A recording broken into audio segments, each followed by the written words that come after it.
Bonjour à tous, dans cette vidéo je vais vous parler du réflexe tonique asymétrique du cou. C'est une vidéo qui fait suite à deux vidéos que j'avais fait concernant les apprentissages. La première était sur l'équilibre et la deuxième sur la motricité oculaire. Je vous laisse retrouver en barre d'infos tous les liens si cela vous intéresse.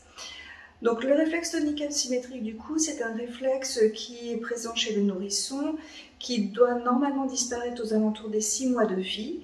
Et c'est un réflexe qui permet de brancher la latéralité. Donc, faut savoir qu'un nourrisson, quand il naît, il va d'abord développer des mouvements qui sont dits homologues. Il va d'abord bouger uniquement que les deux bras ou que les deux mains ensemble.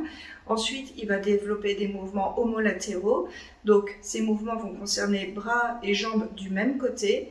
Et une fois que tout ceci est bien assimilé, il va développer les mouvements dits croisés. Donc, une main d'un côté, la jambe opposée, et il va commencer à se mobiliser ainsi. Le réflexe tonique asymétrique du cou, ou RTAC, va être un réflexe qui va permettre le passage des mouvements homolatéraux aux mouvements croisés. Les mouvements croisés sont très importants par rapport aux apprentissages. Si vous voulez vous assurer que votre enfant ait les meilleures capacités possibles, vous pourrez faire le test que je vous montrerai un petit peu plus loin dans la vidéo. Chez le nourrisson, quand on va lui tourner la tête, on va pouvoir constater une extension du bras du côté de la rotation associée à une flexion à l'opposé de la rotation. On va avoir la même chose au niveau des jambes. C'est la position qui est dite de l'escrimeur.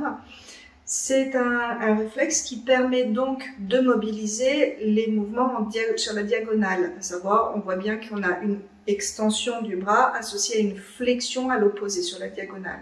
Si votre enfant n'a pas bien branché sa diagonale, il aura des difficultés potentiellement dans les apprentissages, par rapport notamment à la lecture. On pourra constater des troubles dyslexiques, dyscalculiques, dysorthographiques, etc. On aura des difficultés de mobilité au niveau des yeux, donc la lecture sera laborieuse. On pourra également avoir des difficultés de coordination entre l'œil et la main, et ça on va le constater notamment par rapport à tout ce qui va être motricité fine. Il va avoir du mal à faire des lacets, faire ses boutons, il va être assez maladroit. Pour évaluer ce réflexe, on pourra déjà demander simplement à l'enfant de venir faire des mouvements croisés. Pour ce faire, on va lui demander de mettre sa main droite sur son genou gauche et d'alterner main gauche, genou droit, et ainsi de suite.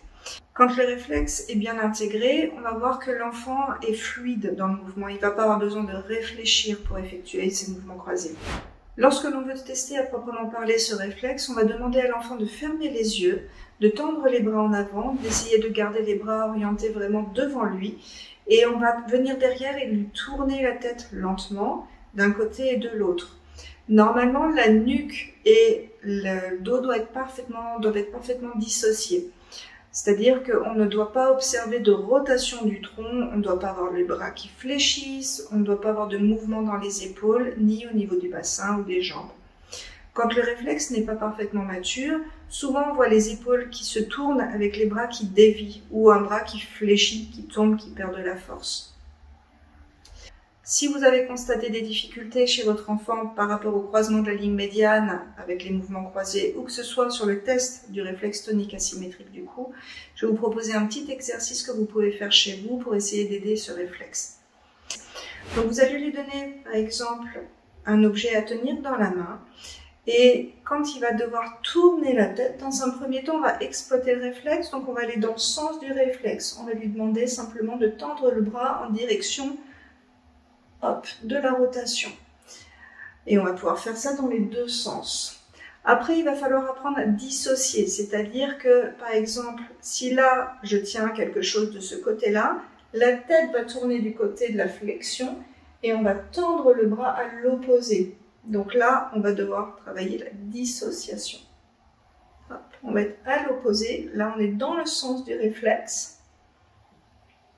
Et après, on va être à l'opposé du réflexe, donc on va tourner du côté et on va tendre le bras à l'opposé. Voilà, j'espère que cette vidéo vous aura plu. Si c'est le cas, n'hésitez pas à me laisser un petit like. Et si vous voulez avoir d'autres informations, n'hésitez pas à me contacter dans les commentaires. Je vous souhaite une bonne journée, à bientôt. Au revoir.